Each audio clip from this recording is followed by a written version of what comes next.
You can't buy melanin in the market. And when you start comparing yourself to other people, you lose your path. Look within yourself. It all starts with you. Who are you? What can you do well? For you to succeed, you need to be teachable. Like that is super important. Being teachable is okay. Accepting that you are on a journey of self-discovery.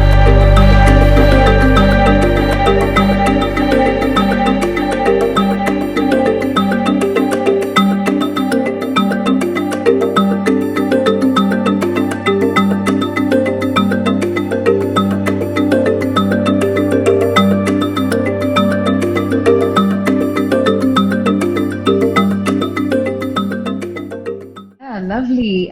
Please, for those who are joining us, let us know where you're joining us from. I'm in Ethiopia. It's in the evening. It's 4 p.m., almost 10 minutes past 4. So the day is almost over, and I'm excited to be on here. So tell us where you're joining us from. What have you been up to through the day? Oh, wow. You guys look so lovely and serious and prepared. We are honored to be speaking to you today, so you can get to share with us a little bit about what you have been doing on the continent. But let me introduce the conversation and then we can kick off promptly. So my name is Whitney Mwangi. I'm Kenyan, but currently living in Addis Ababa, Ethiopia. I am the founder of the Storybook Enterprise. So the Storybook is this wonderful platform that we've created to highlight the stories of young people doing phenomenal work on the continent. We support them, empower them for their healing, their growth and development, but primarily utilizing their power of storytelling. And we also extend opportunities for the youth to venture into business. We have a podcast, we have a shop where they can sell their digital merchandise and they can also speak about their businesses on the podcast. And on this particular episode, we are joined by Sharon Wendo. She is the CEO and creative director of Epica Jewelry. And we are also joined by Mr. Arinze Chiemenam. Oh, I hope I did not butcher your name.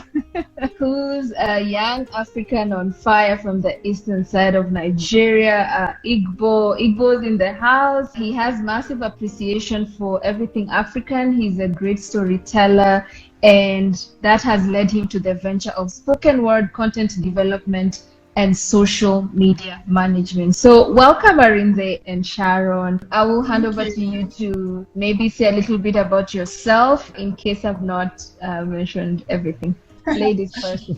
My name is Sharon, founder and creative director of Epica Jewelry. So I'm basically a jewelry designer, to just like put that lightly so you can understand. Yeah, so making contemporary African jewelry. Okay, great. We are happy to have you. And you are from Kenya, right? You are Kenyan. Yeah. Okay, yeah, fantastic. You are young people scaling international heights and moving from a local, national to an international space is quite an achievement. To start us off today's topic, what does it mean to you to be an African youth? How do you embrace this as an African youth? Let's start with you, Arinze. Being an African youth means quite a lot to me. You know, none of us chose to be humans. None of us chose to be Africans. None of us chose to be Europeans. None of us chose to be black or white.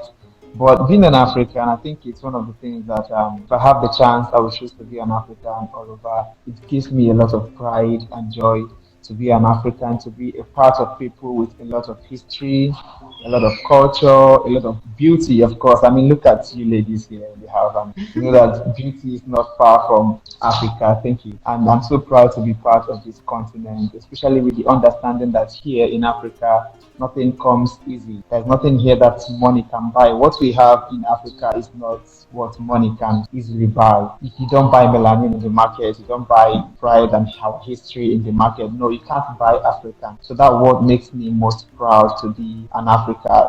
But don't get me wrong, though. Being an African comes with its own challenges. It's not entirely perfect. The challenges and the imperfections is what makes Africa beautiful. So to me, I am very proud to be an African. Like, I can't trade it for anything. Great, a strong entry. You cannot buy melanin, and I'm all in for that. And I do take notice, Rinze, that one of your entry sentences was complimenting the beauty of the ladies. We will touch on that later towards the conversation for the day. So over to you, Sharon. What does it mean to you to be an African youth? I think I'll just piggyback on what Arinze just said in terms of like, if I was to sort of like get born again, I will definitely choose to be African. And there's so much more with Africa and just culture, diversity, like there's so much to be proud of. And I love being African, especially being in the creative space. Like there's so much innovation and so much creativity. Like that's one of the best things of being African, especially right now. Right. And I do agree. I'm a creative myself. So seeing a little bit of what the two of you have been able to do, and hopefully we'll get to inspire more Africans to believe in their creativity, because I think to a great extent we've looked at what we have as less. But you are changing that narrative. Today you're telling us something different. You cannot buy our uniqueness. There's no ceiling. There's no limitation. Young people are doing it, and we can most certainly do it. So thanks for that strong introduction. To everyone who is joining us, tell us in the chat where you're joining us from, and what do you appreciate about being African? What do you appreciate about being a young person? And what do you know about the conversation of the day? Today we are talking about beating the age bias to thrive as a young, ambitious African. It is a very important conversation because far from what we know, according to a global ageism report that was released recently, around 6.3 million people who are undergoing or experiencing depression can attribute it to ageism. And for those of us who are now becoming familiar with the term ageism, it's more or less looking down upon yourself because you are of a certain age. Looking at your age as a barrier or a limitation to advancing to the next level. This is a global statistic, but we are seeing it become an issue in Africa as well. So that leads me to the next section of the conversation. Both of you, as mentioned earlier, you're doing a lot of work on the continent internationally. Tell us a bit more about some of the age-related bias that you had to overcome for you to achieve what you have achieved so far. Let's start with you, Sharon. For me, I will say when you start a business at a young age, right, the one thing you're gonna really struggle with, especially when in a space where like they're older people, is just the lack of respect. People don't believe you can do all these things you're saying you're going to do.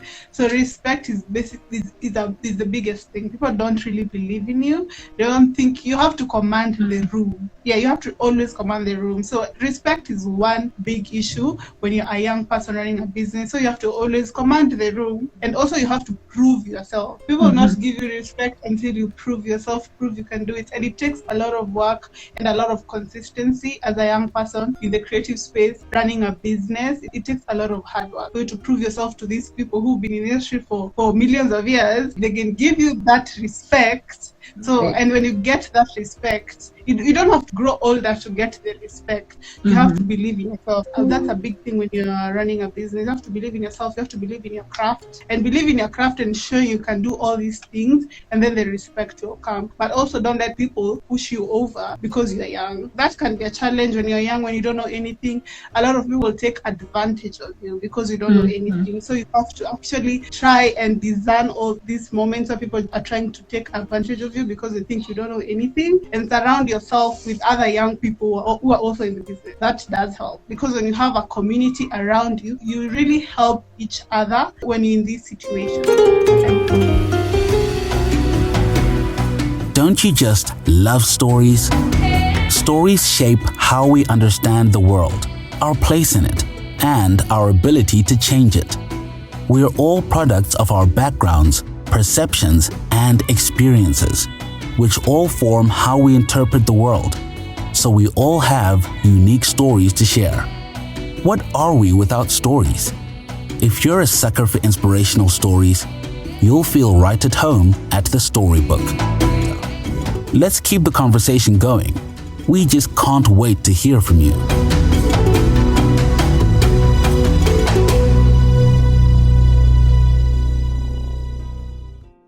really like what you point out as far as education is concerned, making sure that one, you have the knowledge, and then investing in yourself, at least on a spiritual awareness aspect of having discernment and engaging with other youth so that you're not operating in the blind. And then once you have the opportunity, command the room, girl.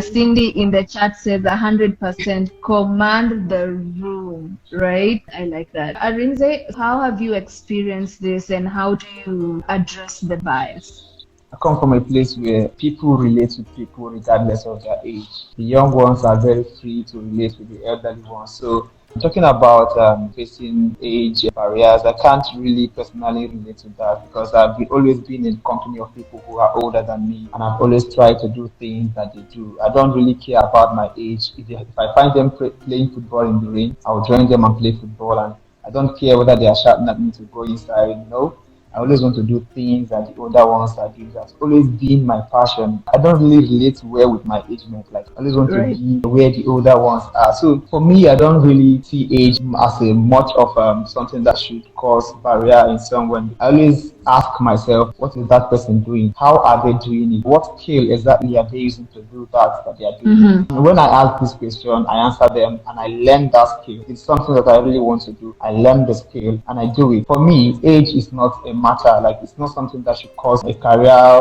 It's not something that should bring a stop in your personal growth or in your career growth. No, it's something that you should always try to look above age and focus on ability. Me personally, I focus on ability and skill. How can I achieve what they have achieved? Right. And this is a very interesting perspective. We have a man and a woman, and I'm curious to know the imbalance in the experience. Do you think it's also gender related? Because from what I have picked from Sharon, no one goes out thinking that today I will be less than because I'm 20 years old, etc. Sometimes you go out, you are full of yourself, you know, I am the one, I am the beginning and the end. But then you get there and you meet a community that's not like Arinze's, because Arinze, you say that your community is very accommodative of a younger generation, and they seek to humble you. They seek to teach you a lesson that you don't belong. And Arinze, you say that for you, it's not in your mind. You're looking at the attitudes, you're looking at the specific activities.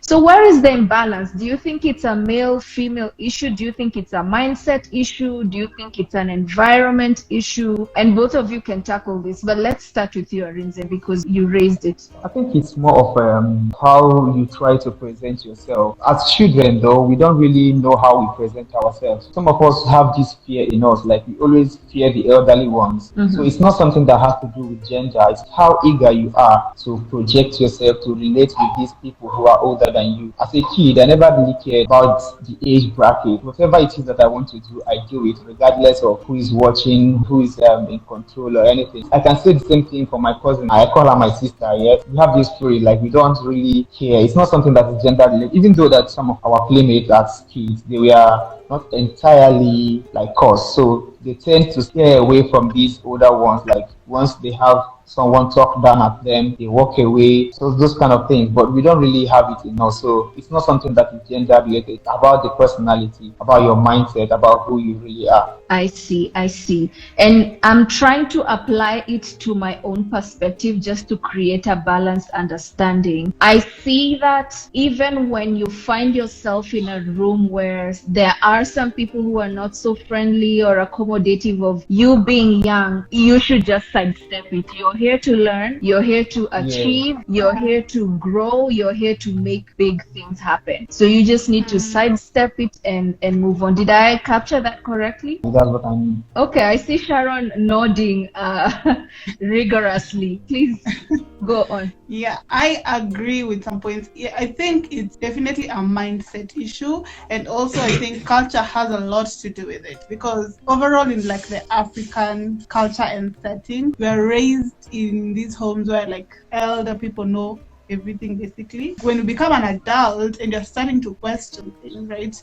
You're learning things and questioning things. It's sort of like sometimes it comes off as disrespect to like someone who's older than you because you're questioning what they know, right? So when you're getting into these corporate spaces or getting these spaces like, and then you know things and they don't know it, sometimes they think it's disrespectful. For some bizarre reason, it's a mindset and it's not disrespectful. And that's the thing why I'm saying in some spaces we have a lot of like leeway because we do things out of the box. But when you're in a corporate setting, it's so different. Sometimes you have to conform in a corporate setting as a young person. You have to conform and prove yourself back before and say, oh, I can do all this. You have to prove yourself. In some spaces, it's okay to say, I'm going to do what I'm going to do, because in the creative space, right, you can do anything sometimes when you're in the creative space, but when you're in the corporate space, it's completely different. Because you are younger, people will definitely want to look down on you. So it is your responsibility now not to care about what they say, how they perceive you, and prove yourself. Because once you prove yourself, they cannot say no to you anymore. So it's your responsibility not to really care about what they think about your age. Go ahead and show yourself. You know, the two of your thing reminds me of this saying or a conversation I was having with someone, that if you're walking on the road and you find a dog that's barking, are you going to start barking with it, or are you just going to continue with your journey? You will continue with your journey, right? Even if it's your dog. For example, I have a dog. Again, I will not start barking. I will wonder what's going on with my dog and trying to fix that. So us as young people being in this room and choosing to, for example, follow those who want to put us down, I believe equivalent to barking with a strange dog. No offense, no insult to anyone. I'm just trying to set up the stage. I think this is totally understandable. And I do piggyback the concept of making sure that you prove yourself, because unfortunately, in this society of instant gratification and really liking microwave results, there's a lot of people who are really happy to receive the crown before they work. They don't want to prove themselves. I mean, like, you want to come in with a main character attitude. No one has ever heard about you. They don't know what you do. I mean, you want to assume you've been seen on TV, you've gone to Harvard, right? But you are at the top and you're telling us that you still have to prove yourself, right? Does it ever get tired? Have you come to a place where you haven't had to prove yourself ever at this stage of all that you have achieved?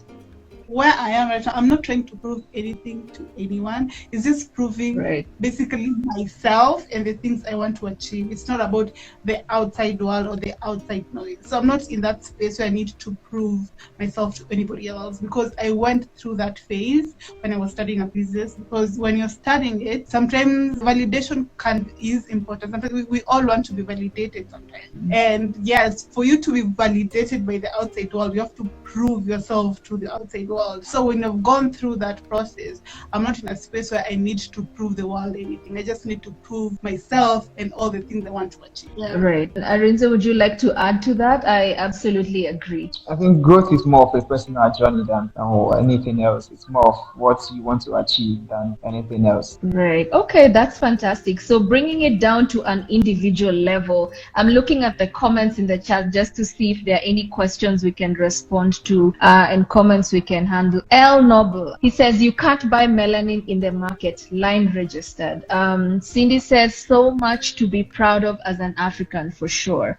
None of us chose to be African, but I won't trade being an African for anything. And just to move on to the next question, experiences is the best teacher. Experience is the best teacher, rather. And we not only learn from our own experiences, but from others. As the youth who have joined us today are learning from you, Arinze and Sharon. From your experience, how would you recommend that the youth in Africa overcome ageism attitudes? And a lot of the issues that we've talked about here today that are related to ageism. Let's start with you, Arinze.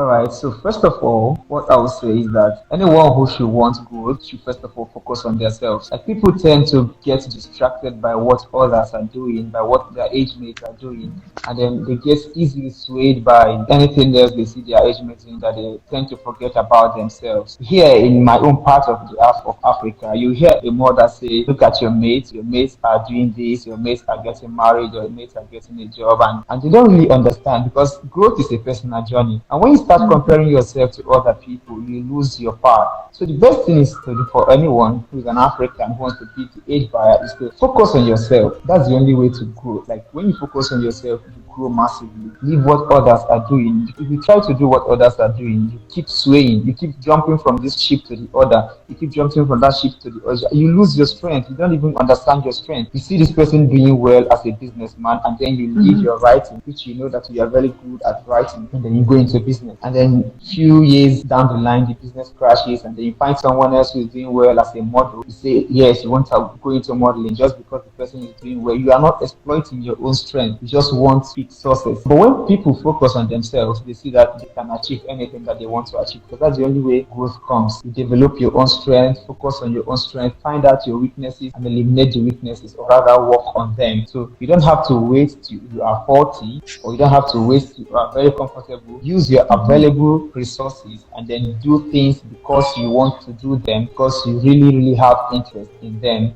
and not because the age. People say it's time to get married, so get married. If it's time to get a job, then get a job. When you are still not mentally fit to handle a family, you are still not mentally fit and financially fit to handle a child, and then you can't get married. So that is the way people break themselves, by comparing themselves to other people. You don't have to be 40 to achieve your dreams, yet you don't have to jump into anything because that is what your age mates are doing. So that is the way I think is best to conquer the age barriers in Africa. Wow. I like that. And you talk about many things actually in that simple, short conversation. One, look within yourself. It all starts with you. Who are you? What can you do well? What resources do you have available? And I'm really pinning on my board from what you just said is, what season are you in? Because sometimes we want to rush, as you've mentioned. Sometimes you don't have the finances, but you want to move to the next stage. Focusing on you, where are you and where should you be really, aside of your neighbor, your friends, what your parents say. And that's a very important conversation we should not just have today but continue to have in the days ahead. How about you, Sharon? Yeah, so I completely agree with what you guys are saying. And I also think, there are a lot of young people who've done a lot of amazing things and who are very successful. And the thing is, when we look at all these young people who are doing such amazing things, a lot of people want to get there, but they forget there was a journey before they got to where they got, right? We're talking about microwave success. There is no microwave success. Even the chances of going viral and being like the next Kabi are so minimal. So not everyone can be like Kabi, super minimal. So people forget there's a journey before you get to the success. And with the journey comes a lot of sweat, comes a lot of hard work. And that is where people miss the mark. You have to put in the work. You have to take the stairs. Literally, there's no elevator to success. It has to be the stairs. I think one thing a lot of us as young people need to really take seriously is mentorship. It's very important to find somebody, especially in your industry, who's been through the journey. It will just help you to avoid a lot of mistakes on the way. So mentorship is such a big thing as a young person to find. As soon as you know, this is the path I want to take in life, find someone who's done the same thing and just get advice, because it will help you to avoid a lot of mistakes on the way. And the thing is, when you're young, you know what you want to do with your life and you know what you want to achieve. Gain the skills, get the skills. When you get into a room and you know what you want, you know what you can bring to the table, ageism will not be an issue. It will be the last thing. No one will question you because you bring the skills. You know what you're doing. So when you have the skills, nobody's going to question anything about your age. So you have to put in the work, basically. Right. I like that, and I totally agree, because process. Yeah. And for sure, even though you mentioned just about the process and the sacrifice and the mentorship, what I'm taking from you beyond that is that humility to submit to the path that will get you to where you need to go. Because even gaining education from someone who's gone ahead of you is you acknowledging that you do not know everything. The one thing I really learned over the years, the one thing is, for you to succeed, you need to be teachable. Like, that is super important. Like, you don't know what you don't know, and you'll always learn something from somebody else. So being teachable is super important in being successful in life. Even the billionaires always say, I'm surrounding myself with people who are smarter than me, because they're always willing to learn something. So you have to always be teachable. Right. That's really true. And you know, as you were speaking also, I remembered a funny light conversation I was having with my grandmother. So she found me brushing my teeth and she said to me, wow, how did you learn how to brush your teeth? That's how the dentist told me I should be brushing my teeth. But you know, brushing your teeth is not something that anyone teaches you. But turns out there's a process to it. And she had to visit the dentist because she was having issues with her teeth. They have to fix them. And even to protect and take care of yourself, you have to ensure that you apply the process, which is in everything, literally everything. Yeah. I like that. I appreciate the points, and I do see that being teachable is okay. Accepting that you are on a journey of self-discovery, as Arinze mentioned, and you're getting to understand who you are, and involving people who've gone before you, it's okay. It doesn't mean that you don't know, right? We have talked about finding your community a lot throughout this conversation, because that's how you're able to benchmark, if I understood you correctly. When I hang around other young people, I get ideas, even if it's not about getting technical ideas on what needs to happen. You feed off the energy. You see, Arinze is doing this in his country, Sharon is doing this in her country, and this is how we can bounce back and bring it all together.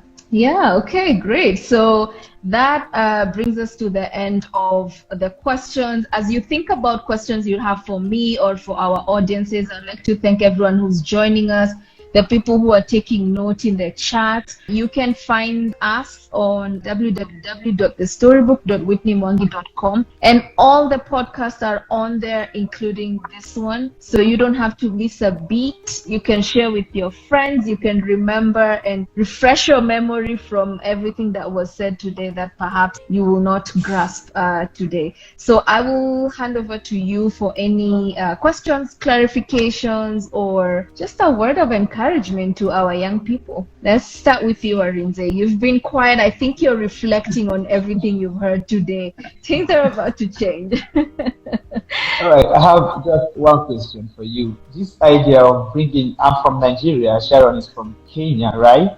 Yes. It's more like you are trying to bring African creatives together, right? What gave you the inspiration? Like, what motivated you towards doing this? So the target audience for the storybook is the youth in Africa. My 9 to 5 and even off the books with the storybook is basically to empower the youth, because I have seen through my life's journey that I could have done a lot more if I had the support and the advice, the education, the community that I needed. So I utilize this as a platform to give back and to give an opportunity for other youth to say that, fine, our circumstances, our environments they can be limiting, but we can move the lines and we go beyond creatives. I'm a creative myself, but I try to feature more people from different backgrounds. On the last live event, we had a doctor who's not a creative in themselves, but they are helping the youth in Africa, in their countries and other countries, to gain knowledge and services to sexual reproductive health. So it's not just about creatives, it's youth in general, and our aim is to show that there is no ceiling, that you can do more. Where I see this going, I would like for it to be a voice that is led by Africans. It's authentically African, but it can stand on international stages. When I think about the storybook at the ultimate level, I think about a TEDx that is the storybook, African-led. No one is censoring us. We're talking about our communities in its originality, our fufu, our okra, our ugali, everything that's happening, and we authentic as it is, and we get to shine and be bright. I hope that answers your question. Yes, it does. Thank you very much. Yeah, all right. So how about you, Sharon? Do you have any questions for me? No, I think it's a good platform, and also Right. it's just like things the African community. Right now the internet has made like the world is a village basically, Right. because of the internet. So like having spaces like this where like Africans can converge and talk about their different experiences, it's a wonderful platform. Thank you very much. I appreciate that. And even for you to come and share with us your authentic stories, this is what we need. We don't want to pretend and be, public success, but a hidden shame, because people assume that looking like we don't undergo the process, that there are no days where we doubt what we are doing. There are no days that we wonder, where is this life taking me? And when we share our authentic stories, people are encouraged. They know I'm not alone. We're going far. We started with low lighting and some strange, backgrounds, but now it's different. We're growing and we're progressing. All right. So yeah, thank you so much. It was lovely spending this moment with you. So thank you and take care. So, that's our story. What's yours?